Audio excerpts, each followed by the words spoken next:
Well, one of the things about me is that I'm left-handed, and I actually have a lot of trouble getting a watch sort of to fit comfortably on my left hand. But I discovered something interesting last night. One of the things that being a left-hander also means is that you tend to get a lot of, intellectual pollution from everyone who's a right-hander telling you how to do things, which actually often don't work for you. But one of the things that's often annoying is a watch that keeps rolling over on the other side of your wrist. And as you can see here, this one's sitting quite nicely no matter what I do, and it's angled a little bit towards me. Now, how I did that was worked out that basically everyone who's a right-hander has screwed up the way watch bands should actually work in reality for us.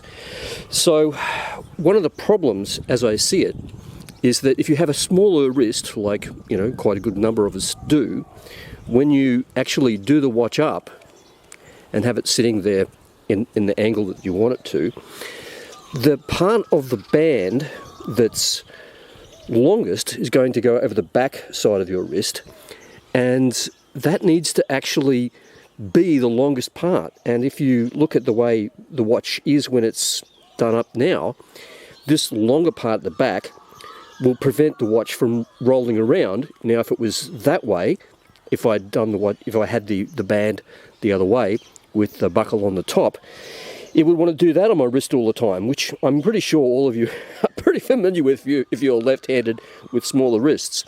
So inverting the buckle so that it's down is really, a very helpful way to make sure that this part stays underneath your wrist and this part doesn't get turned around. So another benefit is that when you're having your arm, because you tend to sit at a table with your arms like this rather than you don't put your palms flat on the table, this means that you can put your arm down and the buckle's away from pretty much everything. And a further benefit of this particular watch is this lovely contoured part at the back here, like so many modern watches are intended to be, let me see if I can put this on camera. Nope.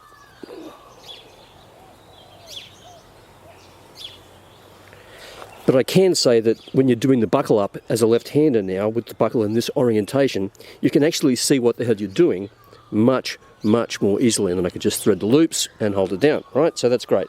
So now the watch sits in a position that I can actually turn. The camera's actually a little bit lower than my head, but anyway. So when I'm walking along, the watch tends to droop down a little bit, and if you're a right-hander, this 4 o'clock position of the winder helps. But because you'll wear the watch on this hand, but if you're a left-hander, they're often a bit harsh on the back, and you can see that this one is, see if I can get this, yeah, you can see that it's got that nice bevel on the back there, so when it falls down a little bit, it actually isn't uncomfortable, so that's really good.